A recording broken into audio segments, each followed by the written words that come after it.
യേശുവിൻ്റെ കൂട്ടായ്മയിലെ സ്നേഹം നിറഞ്ഞ എല്ലാ പ്രിയ ദൈവമക്കൾക്കും ദൈവാനുഗ്രഹം നിറഞ്ഞ നല്ലൊരു ദിവസം ആശംസിക്കുന്നു.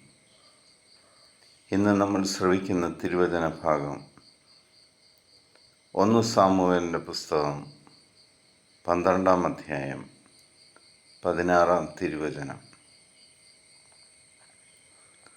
നിങ്ങളുടെ മുമ്പാകെ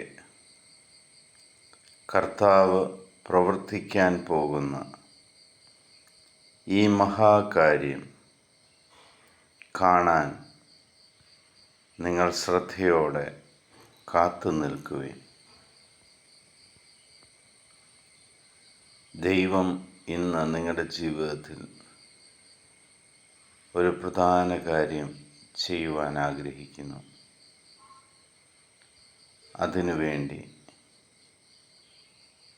ദൈവത്തെ മുൻപിൽ കാത്തു നിൽക്കുക.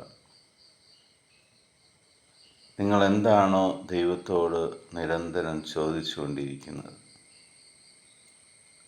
അതിനുത്തരം ഇന്ന് നിങ്ങൾക്ക് ലഭിക്കുവാൻ പോകുന്നു. ആമേൻ ചൊല്ലി നമുക്ക് ഈ വചനം ഏറ്റെടുക്കാം. ദൈവത്തിൻ്റെ പ്രവൃത്തികൾക്കായി നമുക്ക് കാത്തു നിൽക്കാം. ആ ദൈവം നിങ്ങളെ അനുഗ്രഹിക്കാൻ പോകുന്ന ദിവസമാണ്.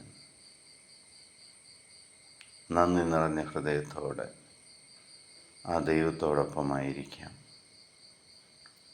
പിതാവായ ദൈവത്തിൻ്റെയും പുത്രനായ യേശുക്രിസ്തുവിൻ്റെയും പരിശുദ്ധാത്മാവിൻ്റെയും കൃപയും അനുഗ്രഹവും സമാധാനവും എപ്പോഴും നിങ്ങളുടെ കൂടെ ഉണ്ടായിരിക്കട്ടെ. നമ്മുടെ മക്കളെ ദൈവകരങ്ങളിൽ സമർപ്പിക്കാം. ദൈവം അവരെ സമർത്ഥമായിട്ട് അനുഗ്രഹിക്കാൻ വേണ്ടി പ്രാർത്ഥിക്കാം. ലോകസമാധാനത്തിന് വേണ്ടി പ്രാർത്ഥിക്കാം. യുദ്ധങ്ങൾ ഒഴിവാകുവാൻ വേണ്ടി പ്രാർത്ഥിക്കാം. ലോകത്തിലെ 830 കോടിയിലധികം വരുന്ന എല്ലാ മക്കളെയും ദൈവത്തിൻ്റെ തിരുഹൃദയത്തിലേക്ക് സമർപ്പിക്കാം. അവരെല്ലാവരും എൻ്റെ രക്ഷകനും നാഥനുമായ കർത്താവായ യേശുക്രിസ്തുവിനെ ആരാധിക്കുന്ന ദൈവത്തോട് മുട്ടിപ്പായി പ്രാർത്ഥിക്കാം.